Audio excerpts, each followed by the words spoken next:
This is part 2 of our Genres in Literature video series. In this video, you're going to be identifying clues to support the genre. So on the following slides, there are books that have been identified for each genre we will study this year. You're going to use your notes that you took in part 1, read each book description, and underline clues from the description that support that genre. So let's take a look and review from part 1. As you remember, there are 3 main genres: fiction, nonfiction, and poetry. Fiction is fake, nonfiction real, poetry is verse. Those 3 main genres are broken down into subgenres listed below each category. So your job is going to be identifying, or the subgenre will be identified for you. You are going to be looking for clues within each book description to support that subgenre.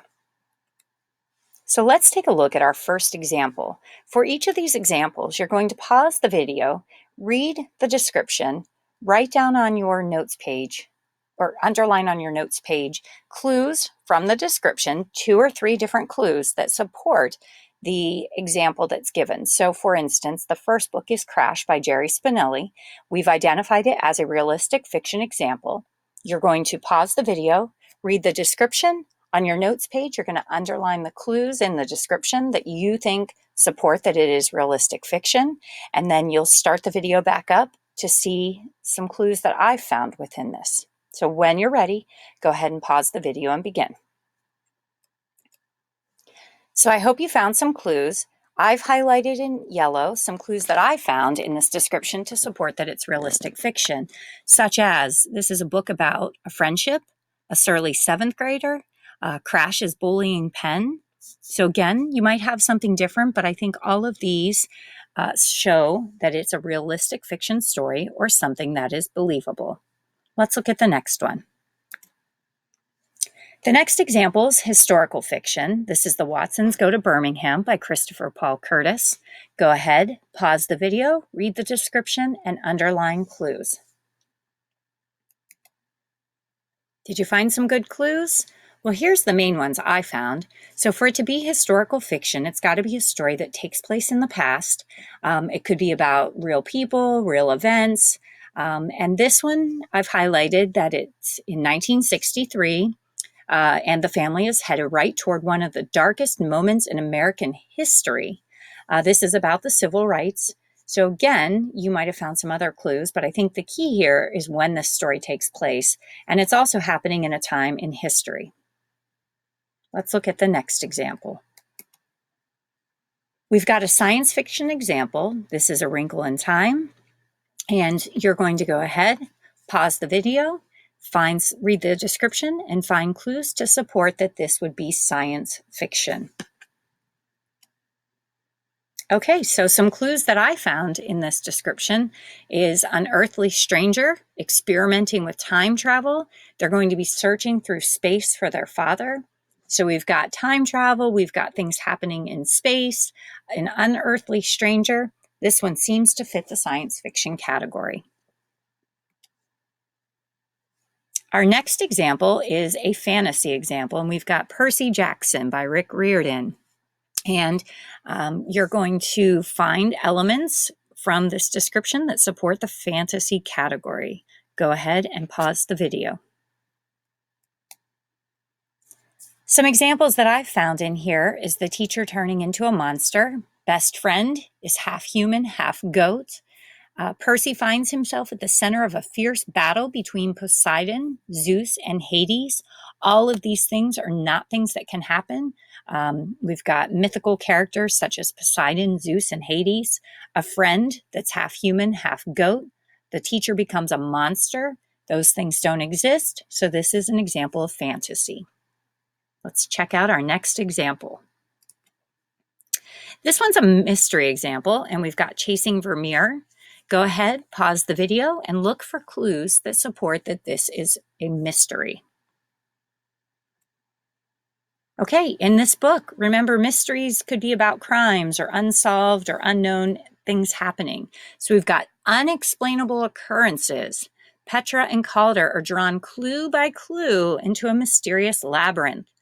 And it also says at the end, can they decipher a crime that has left even the FBI baffled? So I think those clues support that this would fall into the category of mystery. Our next example is a graphic novel. Now, I did say in our part 1 series that the graphic novels, usually you need to look inside. However, sometimes on the back of books or in book descriptions, they will actually give you very good clues as to what kind of book this is, or in many cases, even tell you which category it's in. So go ahead, pay close attention to the description, and see what clues you can find that support that this is a graphic novel. Okay, so this one actually tells you it's a graphic novel. Now, you do have to be careful because right in front of the word graphic novel, they have this, autobiographical graphic novel. This is not an autobiography. It is not a true story. This is from the one character. It's her autobiography. So it is a made-up character writing her own story, Raina. It's from Raina's point of view, but this is a graphic novel. These types of books, too, Smile specifically, could also fall under the category of realistic fiction because it's about kids and seems like it's something that could actually happen, some of them. Our next category is traditional literature. And in this case, you're not going to be underlining or highlighting anything, but I want you to think about these stories, The Three Little Pigs, Goldilocks and the Three Bears, Little Red Riding Hood. Some examples of traditional literature are listed. Let's take a look on the next page. I've got an excerpt from The Three Little Pigs, and it starts with, once upon a time, there was an old mother pig who had 3 little pigs and not enough food to feed them. So when they were old enough, she sent them out into the world to seek their fortunes. So in this case, I've given you the answers. This one starts out with once upon a time, and in many cases, traditional literature might start out similar to that. This one, we've also got a mother pig sending out her little pigs into the world to seek their fortunes. So that tells me that they're going out to get jobs and live on their own. Pigs don't go out and get jobs and live on their own. So this is also a fantasy story, but because this is a story that's been around for a long time, traditional literature fits it best. We're moving into nonfiction now, and we've got an informational example. Go ahead and pause the video, read the short description, and see if you can figure out why this is informational. In this case, the first word, learn or learn about, tells me that we're going to be learning some true information about rocks and minerals. So again, I think this supports that it's an informational book. Our next nonfiction example is an autobiography. The book is I Am Malala by Malala Yousafzai. Go ahead and read the description. Find your clues to support that this is an autobiography. So again, auto means self. Okay, in the last paragraph, I've highlighted some words that support autobiography. We've got remarkable firsthand story of a girl, Malala's powerful story, and something else you need to look at when you're trying to determine if it's a biography or autobiography is the author. This is I Am Malala, and it is by Malala. So look at the author to help you in these cases as well. Our next example is a biography. Who was Milton Hershey? There are lots of books like this that you guys read. So read the description and figure out how this one is a biography. In this example, a couple things that help you. I have circled on the right side the author because that's your first clue that this is a biography. It's not written by Milton Hershey. Also, in the description, it's talking about Milton Hershey. It's using third-person pronouns such as he, so it's not I or me. It's not Milton Hershey writing about himself. So those are some clues that tell you this is a biography.